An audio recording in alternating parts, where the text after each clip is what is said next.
you returned to the Ed Sullivan Theater with Paul and the band, what, a year and a half ago or so for Stephen Colbert's show? About a year ago, we did Ain't No Mountain High Enough with Yeah. Valerie Simpson singing with Paul Schaefer, and it was our band and his band combined. Yeah. And they have some really fine musicians in his band, too. They do. So that was really fun. It was nice to be back in the theater. Paul Schaefer put out an album, and we did about 13 tour dates promoting the album, and part of that promotion was playing on the show. Yeah. What was it like going back into the theater? What was it like walking back in for the first time? Was it weird or was it completely normal? No, it was very normal, and all the same stagehands worked there, and the assistant director and a cameraman, and it was like old home week. Yeah.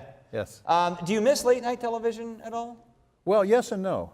It's nice to do more of a variety of different things, but I enjoyed very much working with Schaefer, and there was always a surprise of some sort.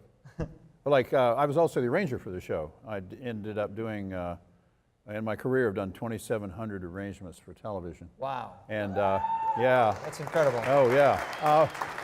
But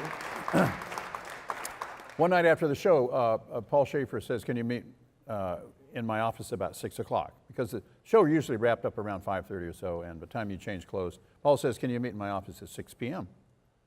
He says, Renee Fleming is going to do the top 10 tomorrow.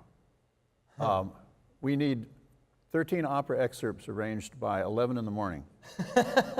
He gives me a CD of the 13 opera excerpts, and he gives me another CD. He says, this is her new single, her new album. Figure out what key she should sing them in.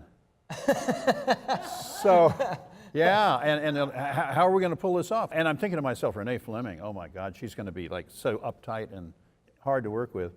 Well, I stayed up all night, missed my doctor's appointment in the morning. My doctor says, what are you trying to do, kill yourself? And anyway, so I got there at 11 o'clock, finished up everything, and I got all the keys right except for one song. I had my computer, I transposed it in the computer, passed it out at the rehearsal. And Renee Fleming was delightful, easy to work with. Yeah. Of course, everybody knows about her amazing voice. Yeah. And a great sense of humor. So you can see that bit on YouTube. I remember that. Yeah, it's on YouTube. Was... Renee Fleming Top 10 Letterman. Check it out. It was a lot of fun. And the music that was done over the years at Letterman, I think, is some of the best music in late night television history. The way that your band worked well with the musicians that had come in over the years to perform as guests. And is there anybody you haven't played with that's on your list of people you really want to play with? Frank Sinatra. I never played with Frank Sinatra, but it's too late. Yeah, and I got to call Joe Malone, his contractor, called me to play in Atlantic City towards the end of Frank's career, and I had another gig and I had to turn it down, so I blew it.